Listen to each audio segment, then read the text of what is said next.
those that have a handle on their business, I think, are going to get really rewarded.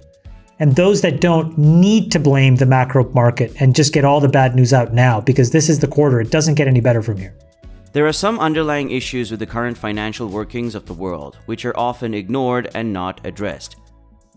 First time since 2019, the 2- and 10-year Treasury yields have seen an inversion. Does that indicate a heavy inflation? Investors are pricing in an aggressive rate hiking plan by the Federal Reserve as it strives to pull inflation down from 40-year highs. The US Treasury yield curve has been flattening, with parts of it inverting. From a wider perspective, this might look intriguingly happening for investments. But the question here lies, are the fundamentals indicating a bull market? With the help of the yield curve, key metrics system often used by the investors, to understand whether the market is moving towards recession, one needs to understand that the indicator impacts asset prices, bank returns, and an amazing pointer on how the economy will fare. However, in recent years, investors have been worrying whether the federal government can tighten monetary policy to tame inflation. That does not include hurting the overall economy. Every nation accepted the US dollar to be the reserve currency after the Second World War, but the most trusted currency is now collapsing. The US has the option to either save its economy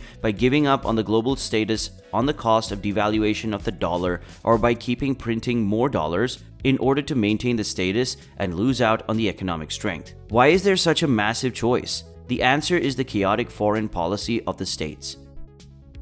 The country has constantly been in several wars for an indefinite time period. Do you believe that a restrained foreign policy can help fix the situation in the coming future? Logically speaking, the diplomatic demarcation has limited the scope of logic in policy building, which has significantly lowered the financial system from the grassroots level. Well, the need for a restrained foreign policy that prevents America from stampeding like a raging wild elephant is something that was indicated in few of the very initial statements by Jason Calacanis. The stupidity of the world has a great price, which is being paid by the markets nowadays. The stupidity lies here in the fact that a person may be legally allowed to purchase a gun at the age of 18. However, the same person may not be allowed to buy IPOs or any of the secondary stocks. This was readily agreed upon by Chamath. From his perspective, Obama holding the office for 8 straight years was one of the major reasons that made him understand that it was all about doing the right thing. He later added it to this, stating that Obama was one such person who realized the importance of continuing the legacy and the judgments that will help us look back at what he did back then. The presence of a foreign policy playbook, which Obama disclosed in one of the interviews as a document that is expected to be followed by all presidents, was one of the major documents that led us to a lot of conclusions in the modern day. This playbook, according to Obama, was important as it prescribed the responses of certain kinds of events. The funny part here was that these responses were militarized responses, so basically it was designed to work specifically under situations where America was directly under threat. He did admit that the playbook, however, also had the tendency to backfire and could also act as a trap, leading to many bad decisions. So the irony here was that even in situations like that of Syria, the book needs to be applied despite its shortcomings, deviating from which will get you judged harshly, despite having a strong reason why the book does not apply. The data that we have in our hands is one of the best ways to predict events ahead. Take the example of conversion about the relation between oil prices and recession. In the past, we've mentioned that when oil has these kinds of price spikes, it typically forecasts a recession. So if you put all of this data together, it's a really murky picture. So what are you supposed to do?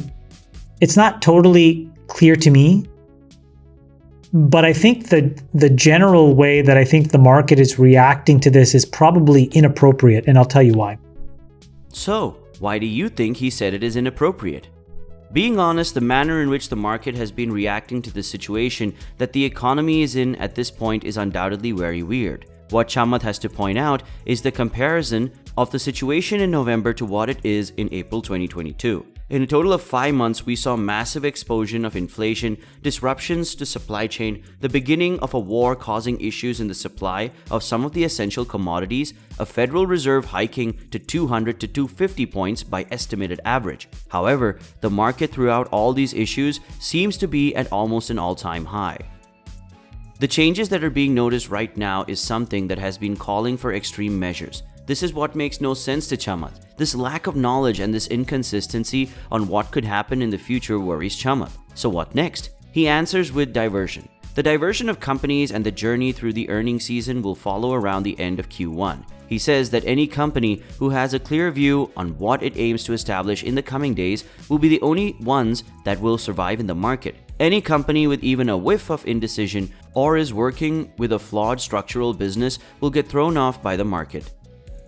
Chamath has stern views regarding immigration. He says that the best way to promote a lot more people coming into the States and opening up their businesses is to just leave them alone rather than coming up with all kinds of regulations. He calls the xenophobical views to be extremely problematic, which further leads to an economic slowdown. Constructing a healthy, thriving population is one of the greatest achievements that any country could get into. So what Trump did back during his tenure was most probably one of the worst things that could ever be done to the US soil. The need for sensible immigration has been on its peak since then. Every day, Customs and Border Patrol agents encounter thousands of illegal immigrants trying to enter our country.